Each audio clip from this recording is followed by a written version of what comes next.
Hey, what's going on, guys? This is Pete with Auto Repair Tips.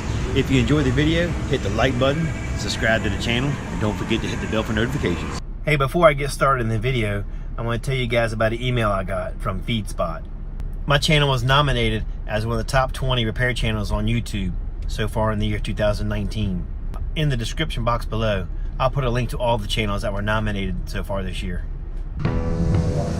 In this video, I'm going to show you the underside of a 2011 Chevy Express where the gas tank is and the evap system is. The customer came in with the gas smell. On the gas tank, there's an O-ring right there, okay? Wasn't seating correctly, and when he filled the tank up with fuel, a little bit was coming out. So this is what the top side of the gas tank looks like.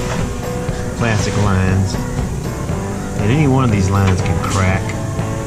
Especially over time, cold weather will cause it to crack. This is your evap canister. This right here is your purge solenoid. A lot of times this will cause an evap code, these right here. Purge solenoid. And all these are held on with plastic clips. This is what the fuel pump module looks like.